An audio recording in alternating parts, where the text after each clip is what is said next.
I'm going to stay focused and keep from going off tangents, even though it's really hard for me not to go off on tangents.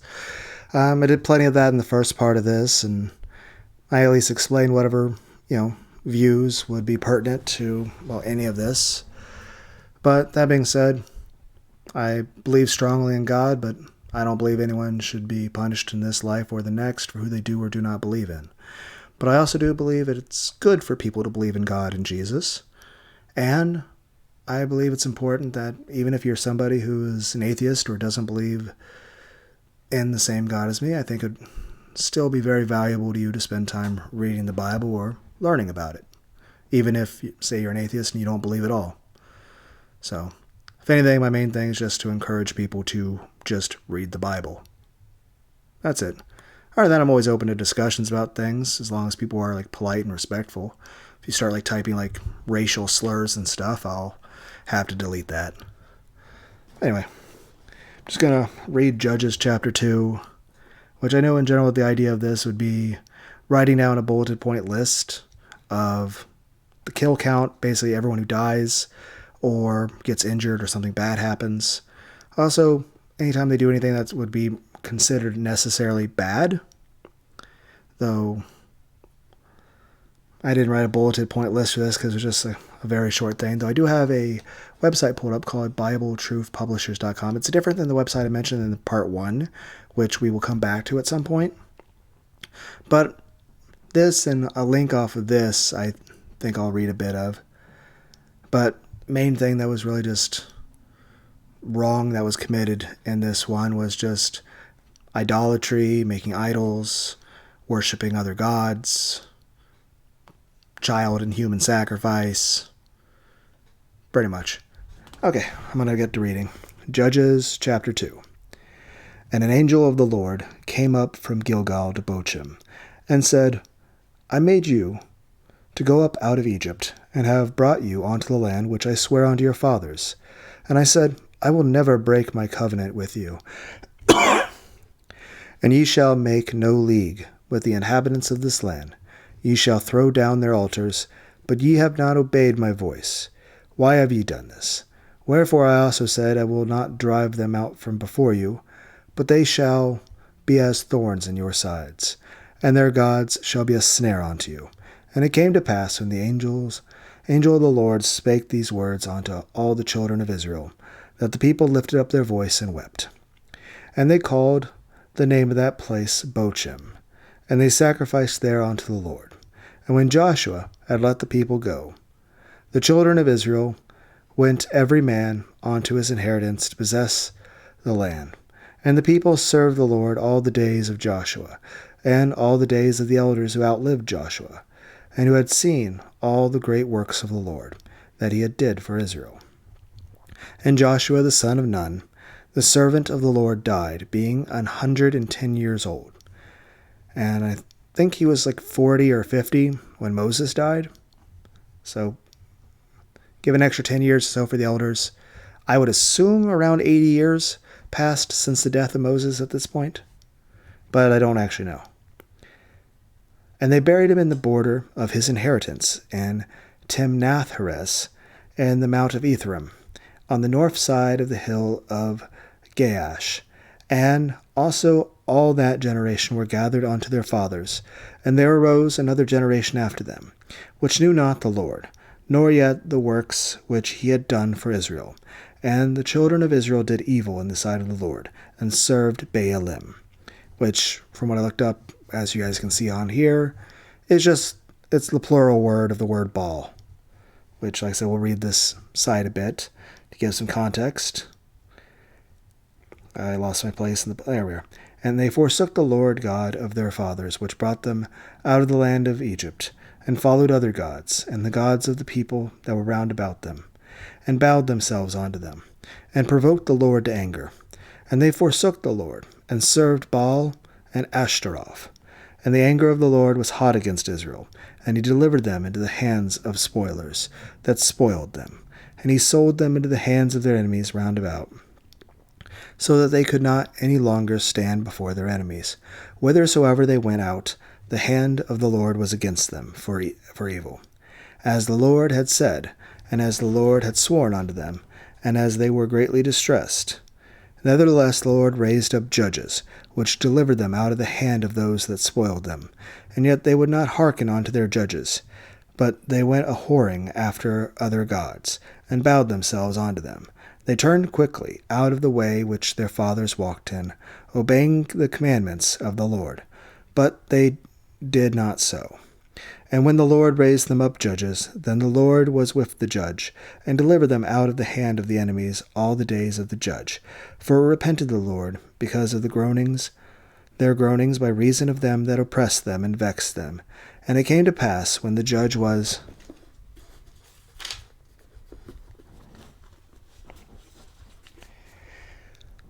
dead, that they returned and corrupted themselves more than their fathers, in following after other gods to serve them, and to bow down unto them.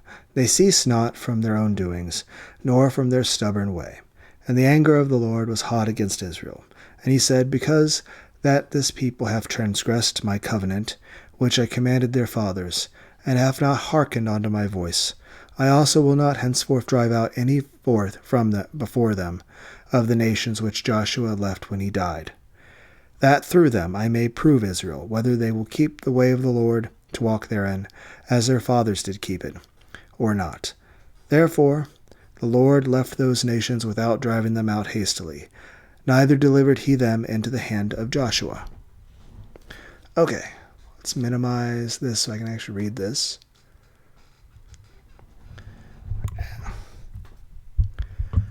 Okay, Baal, Baalim, Boyd's Bible Dictionary, the Concise Bible Dictionary.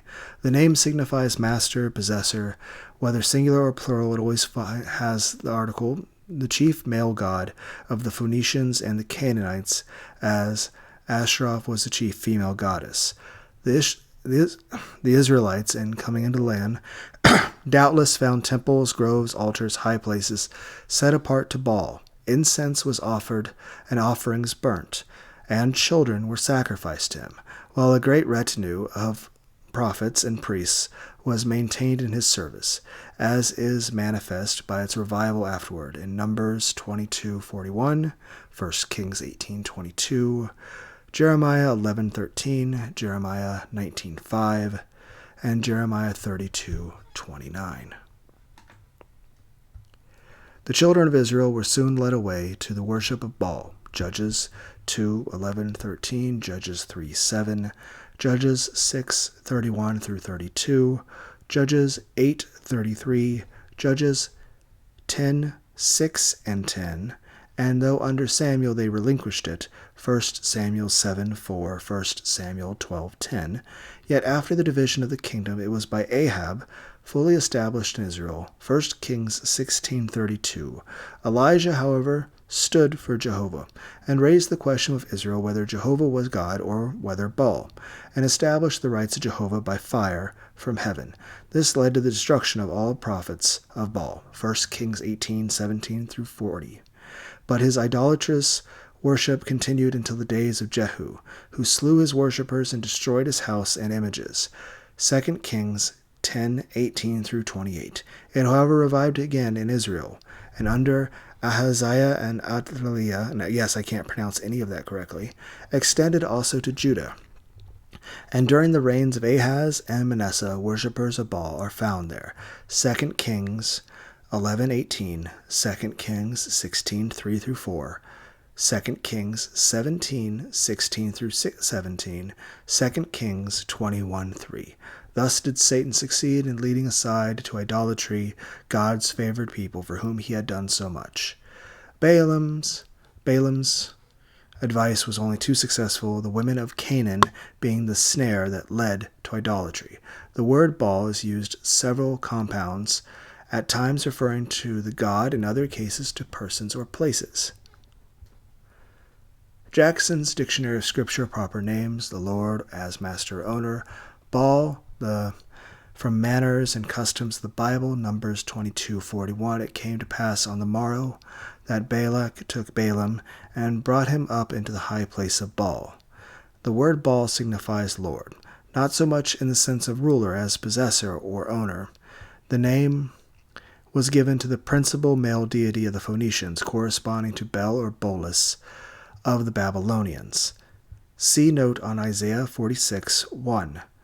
The name of the female deity is associated with Baal. It was Astarte. Worship of Baal was great in antiquity and was accompanied with splendid ceremonies. So think of stuff like the ancient Sumerians, the Babylonians, Assyrians, the Assyrians, as well as lots of other groups. But I'm not about to just list off a bunch of stuff. I'm out of breath. I forgot where I was reading. Okay. Priests and prophets were consecrated to his service. 2 Kings 10:19, incense Jeremiah 7:9, and prayers 1 King 18:26 were offered. The worshippers prostrated themselves before the idol and kissed it. 1 Kings 19:18. Perhaps at this same time kissing the hand toward the sun. See note on Deuteronomy 4:19. They danced with shouts and cut themselves with knives. 1 Kings 18:26 through 28. The offerings were sometimes vegetable. Hosea 2:8. And sometimes animal. 1 Kings 18:23. Human sacrifices were also offered. Jeremiah 19:5. Efforts have been made to identify Baal with one of the gods of classical mythology, but the results are by no means satisfactory. The Greek Zeus, the Roman Jupiter, Kronos or Saturn, Ares or Mars, and Hercules have each been supposed by different writers to be the same as Baal. In reference to the astrological nature of the worship, the most prevalent opinion is that Baal represented the sun, while Astarte, his companion, represented the moon. But Gesenisis and others assert that the two terms respectively stood for Jupiter and Venus. Baal and God are considered to be some identical. See note on Isaiah 65:11. The ordinary symbol of Baal was a bull. The other thing to keep in mind is, in general, Baal was used, like I said, the plural of that is baalim, and the idea is Baal is just sort of a name of another word for God, used mainly for the pagan deities. So, in this sense, the word Baal could actually mean literally dozens of different false gods, though there would be a few that would be the most commonly used, but it could be used for many, many different. In fact, there's many places that were used as places of worship that are still used to this day, but in the past they were surrounded by hundreds of just statues of people who were bringing stuff of various gods. I mean, heck, they even mentioned stuff about it in the Bible, I think the book of Acts, But, yeah, there's also that stuff. There's stuff mentioned in the book of Acts, and then there's stuff, of course, back during all of these times before Jesus. And then, of course, you have stuff that occurred mainly between the years 6 and 800 AD in a lot of places, but honestly, it happens just about everywhere. But I'd say in lots of places, particularly, about 600, 700, 800 AD. So roughly 1,400 to 1,200 years ago. So, but a lot of those places are still used. It's just, a lot of buildings don't really last that long. Heck, most Roman concrete works better longer than modern concrete, just because the way it's built is that rather than cracking with water expanding, it reabsorbs it and just sort of allows the concrete to sort of regenerate, which I know sounds fucking crazy. But all I have to say about that is just look up information about Roman concrete on your own. It's really fascinating, all the stuff that was built in the past. Not only with the different technology, but just, I'm not Catholic, but I find all the Catholic churches to be incredibly beautiful. I see, whether it's the old Catholic churches or the old Orthodox churches, which are both very different from each other, but also very different from any sort of Protestant denomination. That being said, yeah, the buildings are beautiful. Whether it's, I think it's St. Basil's, the giant Orthodox church in Russia, and then, of course, many giant Catholic cathedrals. I've seen some. I went to Washington, D.C. back in, I think, late 2000 or early 2001. I was like 13 years old or something. What, there like a week or something, like see everything in DC, school trip. And yeah, the churches were beautiful. Like, I'm not Catholic, but the churches were just, they were beautiful. And it was amazing that people, even nowadays, would build something like that, let alone hundreds of years ago. The size, the scale, the amount of intelligence and ingenuity and hard work that had to go into in order to make something like that. And I know a lot of cathedrals sometimes took, many decades to make, especially huge ones. Like, I don't know if I'll ever go to Europe, but I imagine like one place that, granted, languages I want to learn German, Japanese, French, and Hebrew. But imagine if I ever went to France, I'd want to see Notre Dame. Because at least from the pictures I've seen, it looks incredibly beautiful. The one thing I don't understand is that there's people who go there, especially people that are, devout Catholics. It's supposed to be sacred to them. And yet there's people that will actually physically damage, parts of something that's of historical significance. Heck, even if you don't even believe in God at all, it's still an amazing feat of human ingenuity, and it's an important part of history. Now, that being said, like I said, I believe in God, I believe in Jesus, but I'm not Catholic. But even then, I look at the buildings and I'm blown away by the amount of just the skill and the hard work and dedication it would take for humans to build that. Even from pictures, I can tell just how large that building is and how much would have gone into it. I mean, how difficult it would be to even build it with modern technology, let alone what was back then. And I mean, it's not like they were in the fucking Stone Age, but still.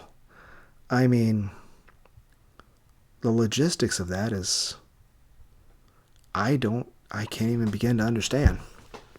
All I can say is I'm impressed with the humans that built it, and the building itself, it's just very beautiful. And I couldn't imagine like other people that damage the stuff being like tourists and shit, taking pictures, and like they'll like damage the staircases that are hundreds and hundreds of years old. Or they'll try to like break stuff off or take stuff and steal it or damage it. I'm like I said, even if you didn't believe in this stuff, I mean, even if you didn't believe in God at all, how could you like destroy a part of history like that? How could you? I mean, it's like, here's the thing. Take Vincent van Gogh. His paintings, like I said, I definitely find those very pretty as well and very just amazing. The idea that anybody would actually go there and actually damage, pieces of history like that, it's disappointing. I would hope that people wouldn't do such things. But yeah, it's just, even if you don't believe in God, it's incredible that humans were able to build that. And two, it's just incredibly beautiful. The building, it's just awe-inspiring to look at. And like I said, I'm not Catholic, but even then, I couldn't imagine ever damaging anything in any one of those churches. I would still view, everything built in that church as something that's sacred and should be honored. Yeah, I'm not Catholic, and I tend to disagree with a lot of preachers on various aspects of the Bible, but even then, one thing, like my Bible, I don't put anything on top of my Bible. When I put my book down, I've never set anything on top of my Bible, ever. Not even another Bible. And that's one thing I view, I don't put anything on top of a Bible. You can't put anything on top of the Bible. Nor should you try to damn it. Now, granted, I've written a bunch of stuff in the Bible, but that's mainly just notes to myself or stuff about other stuff, but that's not me trying to destroy the Bible. That's me just being kind of schizophrenic. But that's a different thing entirely. But aside from self-derogatory jokes, yeah, I mean, it's just, some people, I guess, consider that slightly OCD, but it's just a very, I believe in God very strongly, but I also don't think anyone should ever be punished in this life or the next for who they do or don't believe in. And there are some aspects of,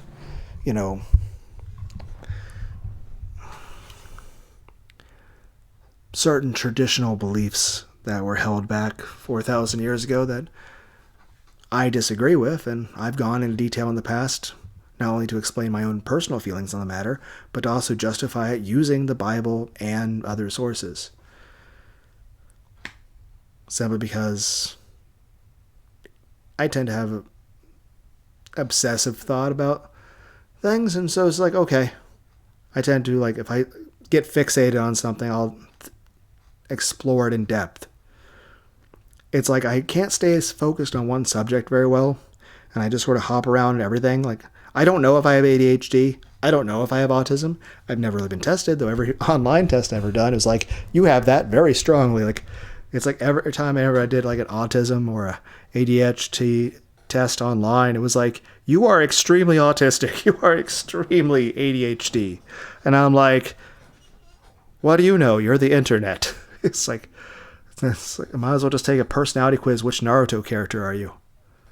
As far as my personality type, it's INFJ, so think Shinji Ikari. So yeah, I'm a whiny fucking loser. That being said, yeah, I believe strongly in God, but I don't think anyone should be punished for not believing in God or believing differently than me. Or believing in a different God. I mean, as long as that person's not, meaning harm to anybody, then, I mean, everyone should be able to actually, think for themselves and have free will. But I do say that even if you're an atheist and you don't believe in God or any God at all, I would still recommend reading the Bible. Though, if you are an atheist, I would recommend perhaps the book of Proverbs or the book of Psalms first. Obviously, New Testament is what a lot of people would suggest. And of course, there's many things. There's, of course, many different religions, but of course, most closely to Christianity is Judaism, which can both considered a race and ethnicity and a religion. And of course, eventually, the Jewish people, given the fact that it's been thousands of years, eventually separated Ashkenazi and Sephardic, which is mainly just the idea of, hey, you have a group of people that have lived in vastly different areas, both in terms of what kind of climate they're in, as well as what food's available and who they're around. I mean, it's kind of the same idea that occurred with the difference between the Roman Catholics and the Orthodox churches. It's just they were apart for so long and there was no way to really communicate, so things just sort of changed over time unintentionally.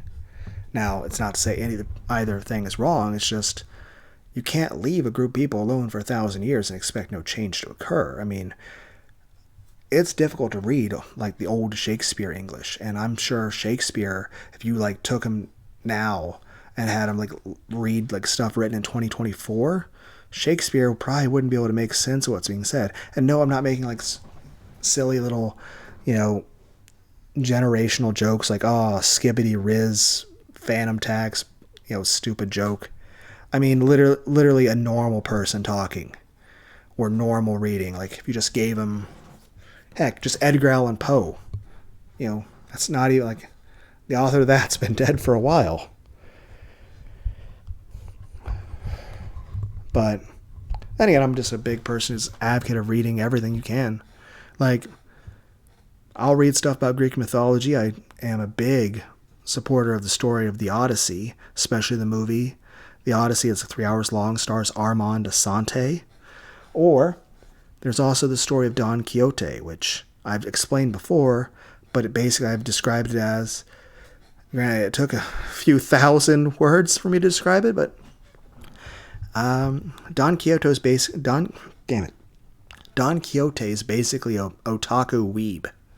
And I actually explained and justified that. Granted, you have to sit through thousands and thousands of words of me explaining that.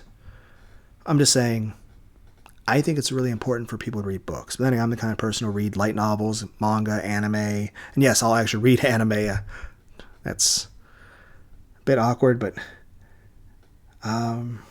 yeah, I'll read Warhammer books. I'll read Dungeons and Dragons books, lore books from like tabletop games and stuff. I just like to read. But yeah, my main thing is I think it's good for people to believe in God, and I believe it's good for people to believe in Jesus. Now, technically the God of the Jews is the same God that I believe in, though there is more to the Jewish.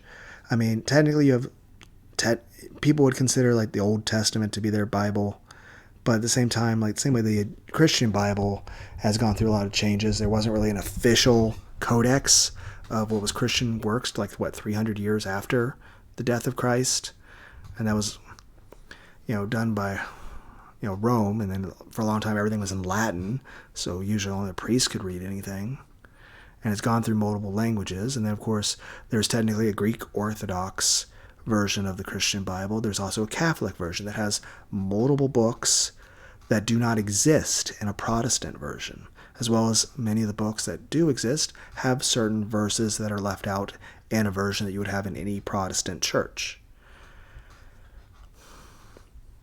But yeah, the other thing worth keeping in mind is that, of course, there's also other found books or stuff that didn't make the cut, and stuff that was like the Dead Sea Scrolls and the Ethiopian Bible and stuff like that.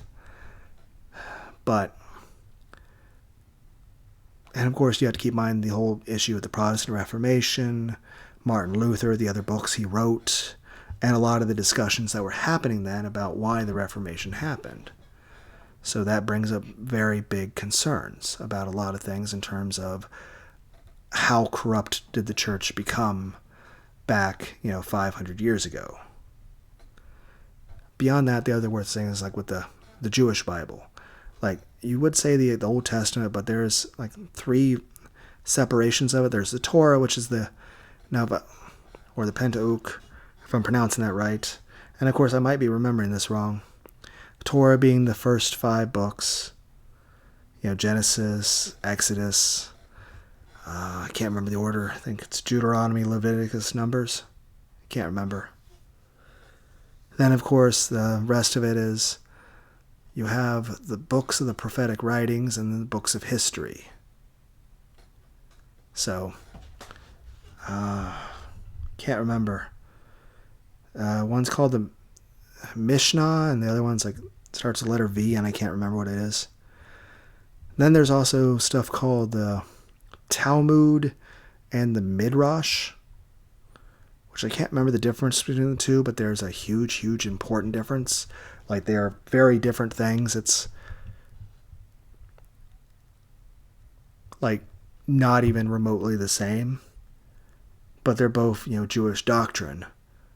Talmud's pretty much the more well-known, but there's also a Midrash, if I'm pronouncing that right or even remembering the right word, which is mainly a collection of a lot of works by rabbis, of Jewish priests and teachers, who basically had political and philosophical discussions like, say, Socrates and Aristotle, where they were just discussing, what is morally right and how to define the rules of law. And keep in mind, a lot of this stuff was a lot of it was written, some was written before Jesus, some was written after. And I think it was 400 or 500 years after the death of Christ, it was actually fully organized. Though they started on it before that. And then, of course, a couple hundred years after that, where we had some other religions popping up and having very conflicting interests with the Jewish people, let alone the Christians. And of course, there's been a lot of war in the past. So I've mentioned before, I'm kind of an anti-war person. I would prefer the world be not full of war, but I realize that's a very idealistic, unrealistic way to look at things. But I would say people, like, my definition of evil is being malevolent to someone who is not malevolent. Basically having a will to hurt towards someone who has no will to hurt. So, if anything, we should all have a world where we can all just play video games together and no one would ever want to hurt each other. But that's, again, unrealistic. Okay, I'm getting off topic. Sorry, I do that. I'm trying to stay focused, okay? Main point being is just, there's a lot of things to read out there just in terms of religious context. But I would say even if you're an atheist, you should definitely try to read the Bible. You should also read Greek mythology. You should also read about history of every part of the world. You should try to read everything you can. But I would say yes, I don't think anyone should ever be punished in any way for not believing in Christ. But I believe it's good for people to believe in God. I believe it's good for people to believe in Jesus. I believe it's good for people to believe in the Holy Ghost. But even if they don't, I still think it would be good for them to just sit and read the Bible sometimes. But I would say the best places to start would be books of Proverbs, Psalms, and the New Testament. Aside from that,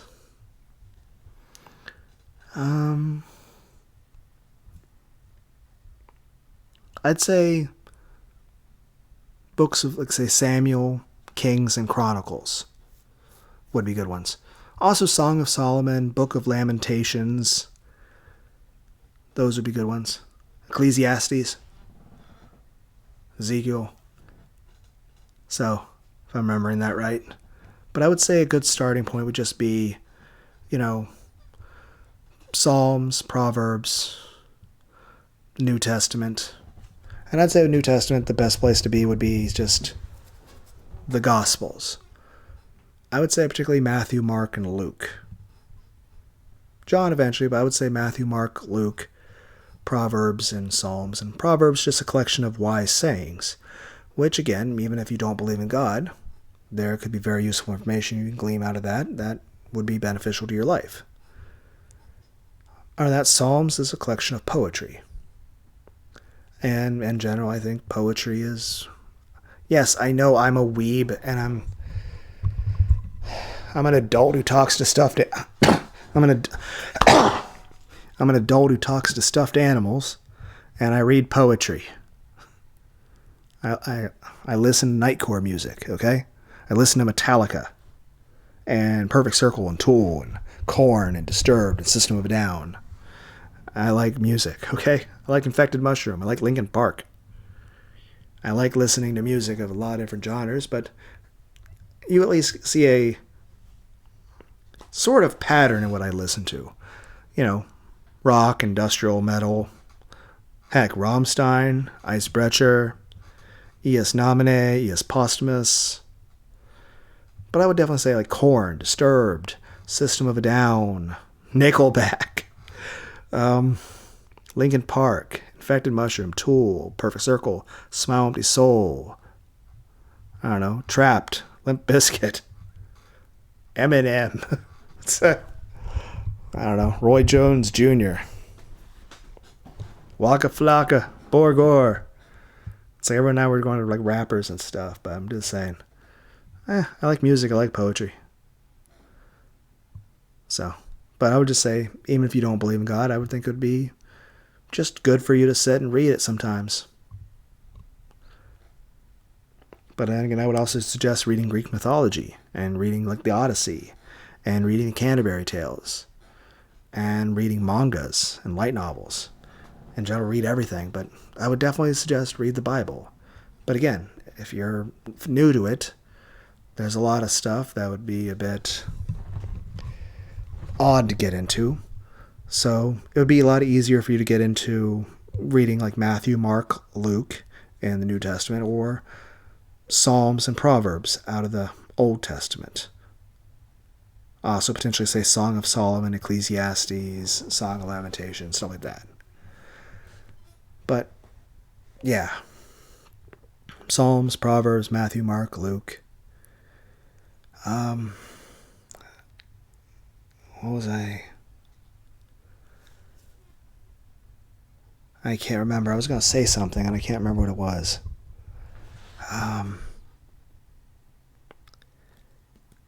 Damn, I really wanted to say whatever it was too. What was it?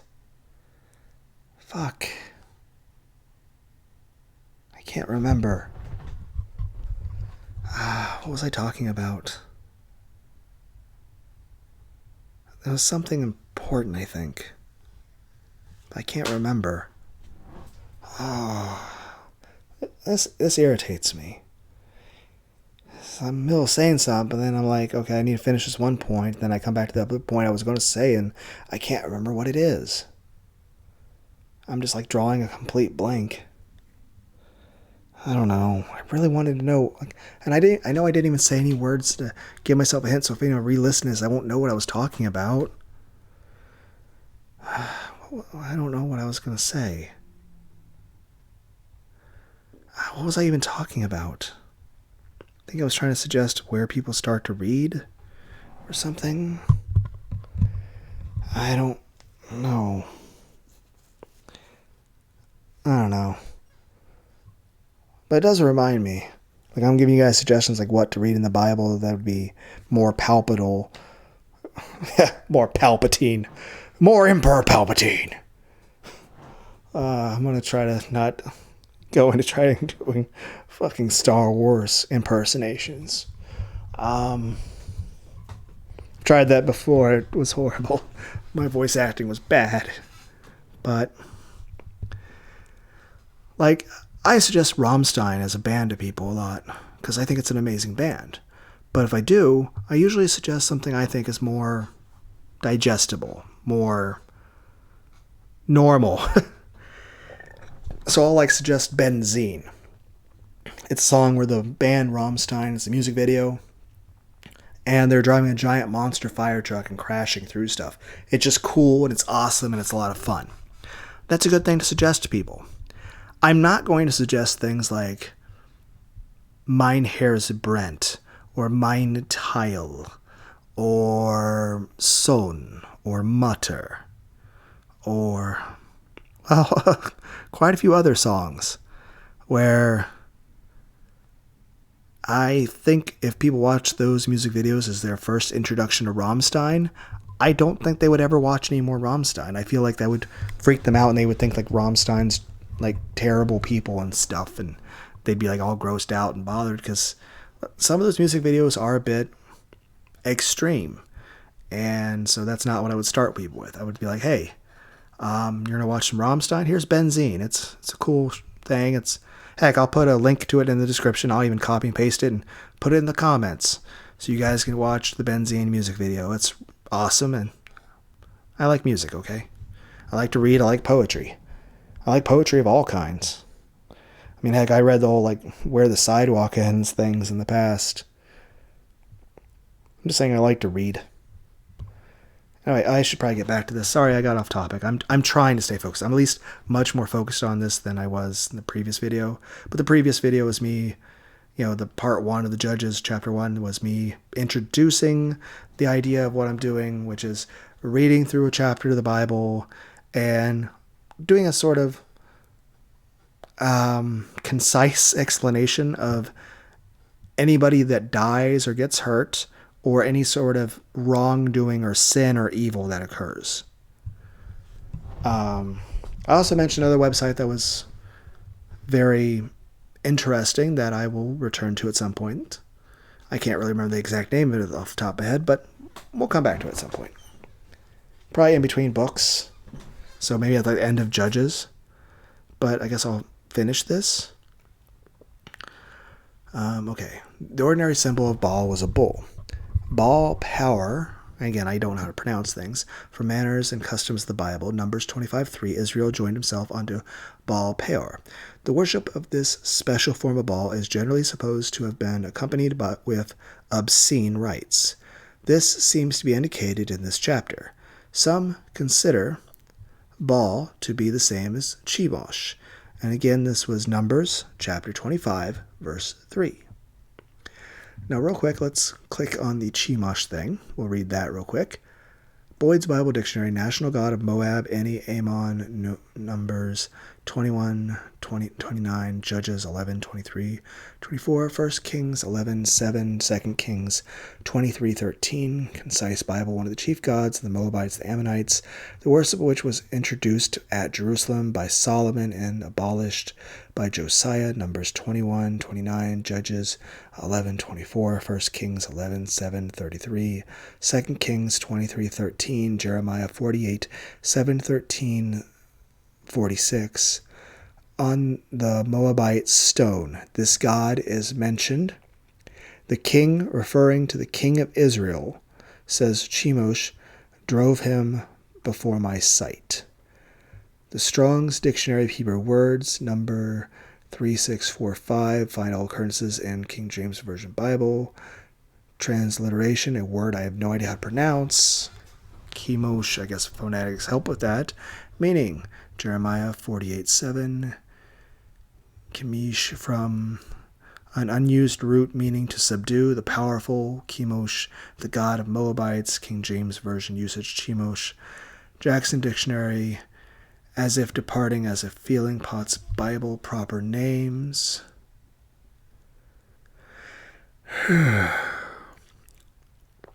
With quickness, subduer, vanquisher, the god of Moabites. Numbers 21:29.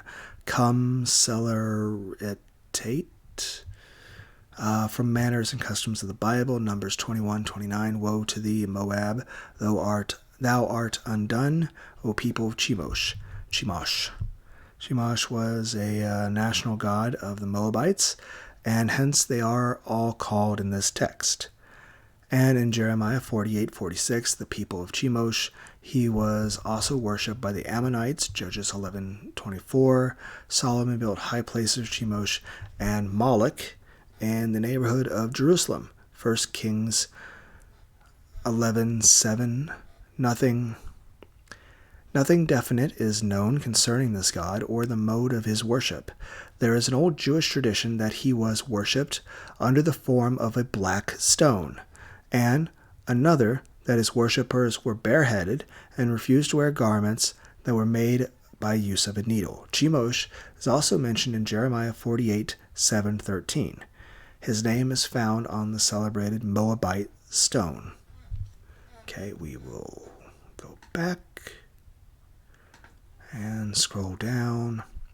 Baal Berah, from Manners and Customs of the Bible, Judges 8:33. The children of Israel made Baal Berah their god. Baal Berah of the covenant Baal was one of the numerous baalim that the Israelites worshipped at different times. We have no definite description of this god. A temple was built for him at Shechem, Judges 9:46, but what were the special ceremonies, we do not know. The worship is supposed to have been an imitation of the worship of Jehovah, an adulteration of that worship in which Baal was put in the place of Jehovah. So basically it's a way of worshiping Yahweh, but in a way of worshiping, basically you do what you would do to worship Yahweh, but you put another god in his place, and then you corrupt the ritual in some thing. I mean, it even mentions here had obscene rites. So that being said, I don't know if it really draw comparisons between, say, the Baal of the times of Elijah, where they were literally, mutilating and destroying their own bodies and, doing various really bad self-harm and, human sacrifice things and torture and forcing themselves on other people against their will sexually and other really, really horrible things. So, as for what actually was happening, I mean, they say they don't know, but I would say that one, as far as which definition of Baal we're going with there, because it could be multiple different gods, but I guess the best way to look at it is this. Research all of the different gods that existed back then in terms of paganism. And again, there's different types of paganism, and because like I said, there's lots and lots and lots of variation, and lots of things that get used by the same word that mean completely different things. Because technically, the blanket term of paganism would literally refer to any grouping of any kind of deity that is not the God of Abraham. So, at least by the definition given in the Bible. It's also anything that would not be considered truly monotheistic. And while technically there's this stuff with, God and Jesus and the Holy Ghost, that's still monotheism. As I completely fail to pronounce that word. But the main thing would be just to look up the gods that are mentioned in those times and look up the history about those gods, or about the nations that lived there and who they believed in. And then the idea, try to look up what did they do to, like, what was actually considered worship. What is actually considered worshiping, a god. Like, what did people do back then to worship God? Though usually, for a lot of places in the past, it was usually, animal sacrifice, food offerings, burning incense, prayers, singing, and in many cases building, altars or idols or statues But there could be other ways that could be considered worship of things, but again, it's very varied, and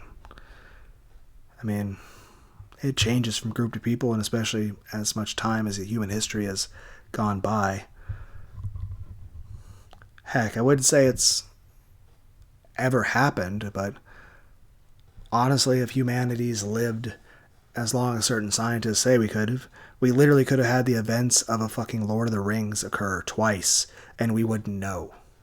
Now, do I think that happened? No, obviously not. But just saying it is a possibility that there is a parts of human history that are lost, and that there could have been massive events in our own history that we don't even know about. Now, that being said, again, that's all completely theoretical. Then again, I've had arguments with people about lots of different things, about Bible or just science. And of course, I do have my own opinions on things that could be considered a bit extremist, though I mean no harm to anybody. It's just I have my own views. That being said, I've also had people argue with me about things that I thought were completely fucking insane. Like, there are people that think the earth is flat.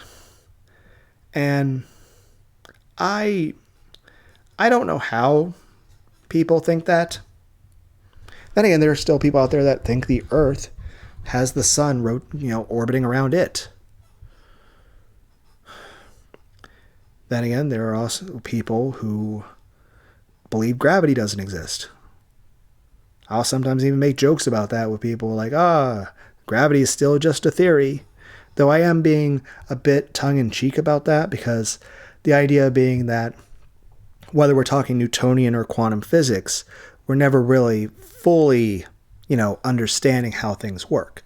So it's sort of a tongue-in-cheek sort of joke saying that, yes, gravity exists, but there's a lot more to how gravity works between, say, planets or atoms that we don't necessarily know. There's lots of stuff that, say, Stephen Hawking came up with that Isaac Newton would have never dreamed of. In the same regard, there's probably stuff that, Stephen Hawking was thinking about and he couldn't think of the answers for. And we're always trying to figure out and learn new things. But the point is, there are things about how gravity or heat or the universe itself works that we ourselves don't understand yet, and that we've been using math and science to try to figure out. Heck, the same with our exploration of chemistry, or anatomy, or biology. These are things that have been thousands of years in the making, and there are people out there that, let's take biology. There are people out there, especially chemical biology or molecular biology. And of course, there's different divisions of that I don't even know where to start describing. All I can say is that stuff is extremely complicated. And there's people who have dedicated their lives to it, who have, basically standing on the shoulders of giants, have all these literary works and experiments and just scientific method being used for hundreds of years. And because there's so many things that are scientific that, I know about, like, where the planets are in the solar system, or the, how an atom works, or at least the layman's version that I know. And I know that because I read it in books, because other people figured that stuff out in the past. Let's be clear. I would never have known that raw sodium and water, while mixed together, could be an explosive, or say the chemical, like how you would make gunpowder. But obviously you understand that because other people figured that out and did the experimentation.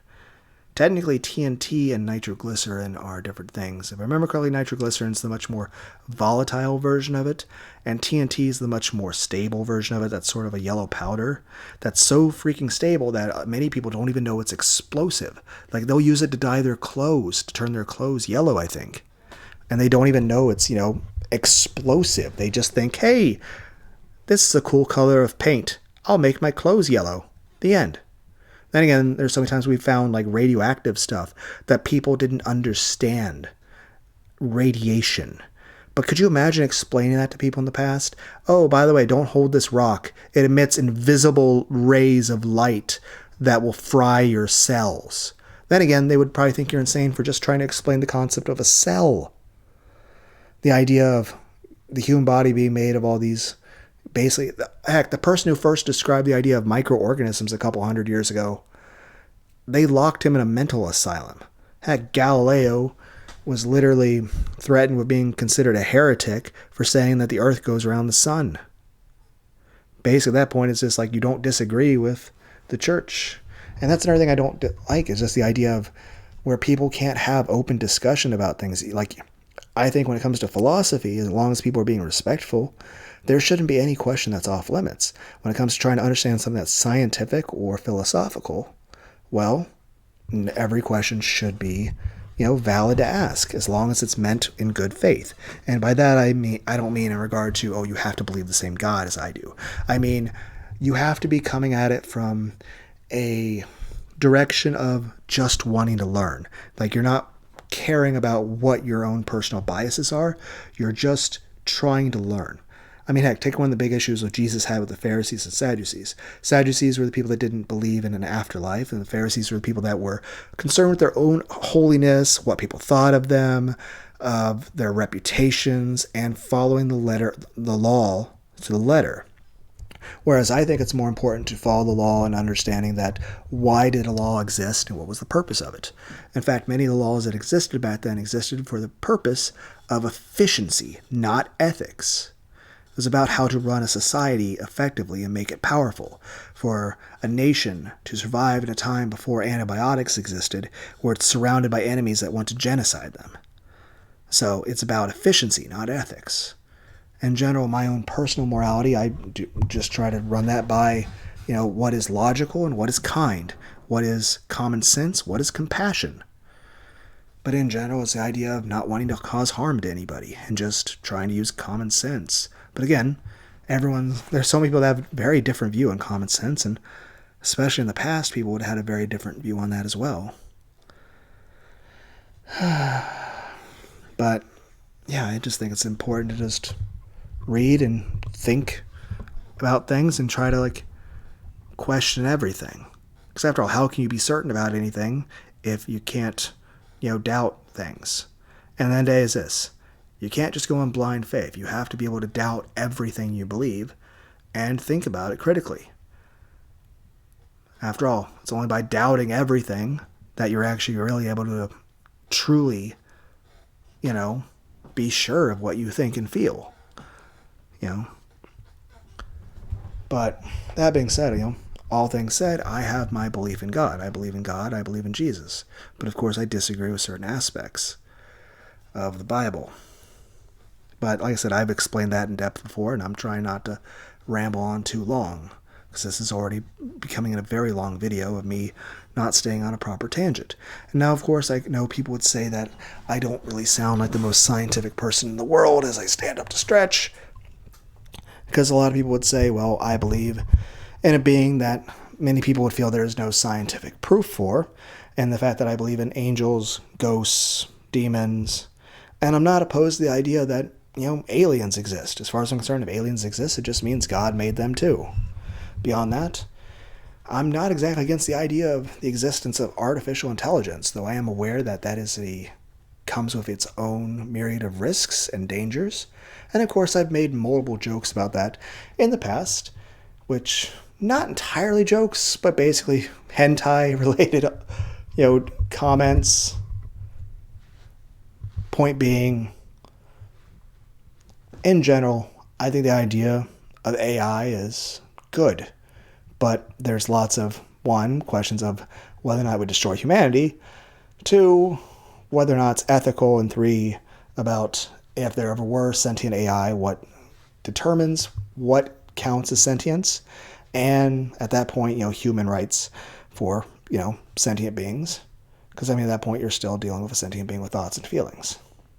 Then there's also the question of, do we have human rights for, say, if aliens suddenly landed? Well, are they protected by the Geneva Convention? Then I'm a big supporter of, the Constitution, the Bill of Rights, the First Amendment, the Second Amendment, stuff like that. But, I'm getting off topic. My main point is this. I could understand people would be critical of me because, I believe in the existence of angels and in the supernatural. Heck, I have an anime tarot card set, but I've never actually used it to, try to divine anything. I just wanted the anime characters to look at and to just read the descriptions. And at one point I'm thinking about trying to do it for videos. I did it with one card, but just something to read. More so just for the sake of art. But I doubt I'll ever actually use it for its intended purpose. That being said, I'm definitely against ever even owning or touching a Ouija board or anything like that. And I understand that would be considered a bit superstitious, but at the end of the day, it's something that I consider. I wouldn't put something on top of the Bible or be disrespectful to a Bible or be disrespectful to church, because I wouldn't want to disrespect God, and I wouldn't want to destroy something I see as an important part of history or a beautiful piece of art. And in the same regard, I forgot what I was talking about. Give me a moment. I was talking about not destroying Bibles. All right. In the same regard, I do have, I'm not going to go walking in the woods in the middle of the night because I would rather not be mauled by bears or wolves, or, trip and fall because you have poor depth perception in the dark, and then just twist my ankle in the middle of the dark and not be able to get home. Same regard, I'm not going to go walking in the middle of a major city in a ghetto because I don't want to get shot or stabbed. Because I'll tell you this, I would not feel safe walking in the middle of a alley or street in a major city, even if it's a non-crime-ridden place, even if it's considered a relatively safe place. I'll tell you this, walking through a parking lot or street in the middle of the night in a big city, that's scary. That's still scary. I still feel uncomfortable, I'm going to get jumped or something when I'm out and about. Then again, I also sometimes look at my reflection and the expectation of my reflection is going to try to hurt me. Then again, I've also had lots of issues with real life human beings that have tried to hurt me. And so some PTSD about 30 different life issues. So honestly, I could probably list a PTSD type thing from every year of my entire life. So I could actually have lists and lists of things from every decade of my life. So, just saying, maybe at some point I should see a therapist or take antidepressants or something. That being said, main point is this. I feel like I would never want to disrespect a Bible or disrespect God. Same regard, I'm not about to mess with the supernatural because I consider it dangerous. Same way I wouldn't go walking in the middle of a big city at night or in the middle of the woods alone in the dark. I don't want to get mauled by animals or trip over a rock I can't see and fall off a cliff or something. Heck, even if you don't fall off, when it gets dark, you even if you can kind of see, your depth perception sucks. You'll trip over your own feet just because you won't be able to see the ground very well. And so you won't be able to judge the distance, and you'll move your legs awkwardly, and you'll start walking almost kind of robotically because your body, you can't figure out the distance between you and the ground. And especially as you say, you get more tired, because after all, why else would you be walking at night when it's really late? You're probably walking for a long time at that point, probably for a long hike. Because I remember I've gone hiking in actual mountains before. In the year 2004, I spent a couple or 2 or 3 weeks up in the mountains of a place called Philmont. It's a place in New Mexico. That was 2004. And I spent a few weeks, we couldn't even have toothpaste that whole time because it would be an issue with the animals. And there were actual bears and mountain lions there. And they weren't trying to scare us or anything, but they were like, hey, you need to stay in a group. And if you ever have to go anywhere for anything, even if it's just take a shit, you have to have somebody with you at all times. If you go out into the woods by yourself, the mountain lions will kill you. You will die. It's like for the most part, they avoid humans, but if you go out by yourself, they are much more likely to kill you. And again, would it really happen? Even if they're aware of me? It's unlikely. Most animals have learned to have a sort of disregard to humans. Because one, it's probably ingrained to them that it's a dangerous thing to attack a human, whether they have a gun or the retribution of the rest of the tribe. But there's also the fact that we as humans suck as food. We're more bone than we are fat and muscle. And heck, most of us are kind of sickly and have ailments that would be bad for them. It's just, at the end of the day, we would taste bad and we're not very good for them. So at the end of the day, it's basically like saying, do you want to eat food that's bad for you and tastes horrible and is likely to get you sick and doesn't have you much into it? It's kind of the idea like how much, I know some people like crawdads, but that takes a lot of effort. Like I've tried to eat those and it's extremely difficult. Though I do know people in Louisiana have a big issue. Like you don't want to like waste anything from that. It's considered, very respected to want to use it completely. But I'm just saying it's difficult. It's really difficult. Okay.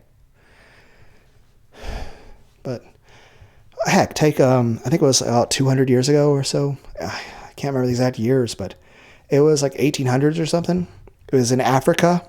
It was like when the first major transcontinental railroads were being built in Africa, all across the continent. What was happening is lions, which usually will try to avoid humans, suddenly started attacking the humans. A pair of lions was actually attacking humans, and it would actually be pulling the humans out of their tents when they slept at night and ate them. And so you just be laying in your tent, and all of a sudden you hear your friends and your coworkers screaming in pain as they're being eaten alive. And I think when it was all said and done, a couple hundred people were eaten by these two lions. And then they had a really famous hunter hunt it down with a rifle or something and kill the lions. And it wasn't until after they killed the lions they understood why the lions were killing the people. And the answer was they had dental problems. There was stuff wrong with their teeth. So the normal antelope, gazelle sort of stuff that they would eat, those things, their flesh, just the skin, is much harder than that of a human. So just eating the bone, because the bones are harder, the flesh is harder. So at the end of the day, their dental problems made it too painful to be able to even bite into them. So basically what it was is we were dealing with a couple geriatric lions who couldn't eat solid food anymore. So the human beings, we were the jello. We were basically that soft, squishy jello they could still eat because they couldn't eat the normal hard foods they're used to. So you're basically dealing with somebody like a human who has lost their teeth and they're just gummies and they can't eat solid food anymore. They can't chew anything. So they have to get their bowl of jello. And, the people, human flesh is much softer than that of an animal, particularly stuff like gazelles and zebras and antelope and stuff like that. Okay, I'm off topic. I don't even remember what I'm talking about. I can't remember. So why am I talking about lions eating people? I don't remember.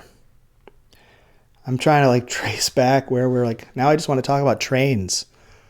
I'm not going to do that to all of you. I know how horrible that would be. Just okay. And everyone's okay, are you sure you're not autistic? I'm I've not been officially diagnosed. Same with the ADHD. And even then, I don't think that's really an issue.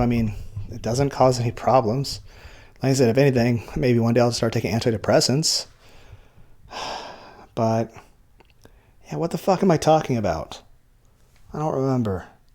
How did I get talking about lions? I don't remember.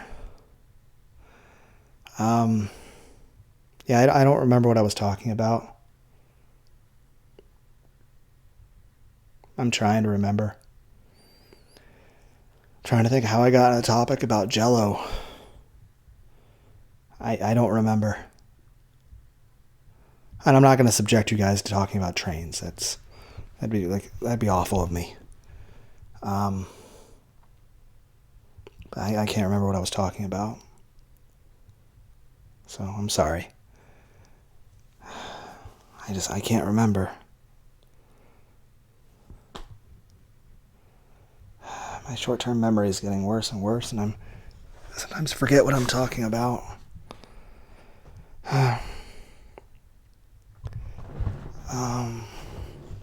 Where was I? All right, I already read everything. Okay, let's end the video.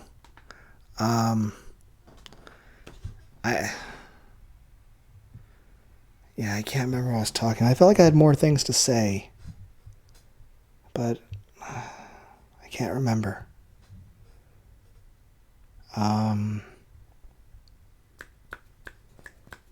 Trying.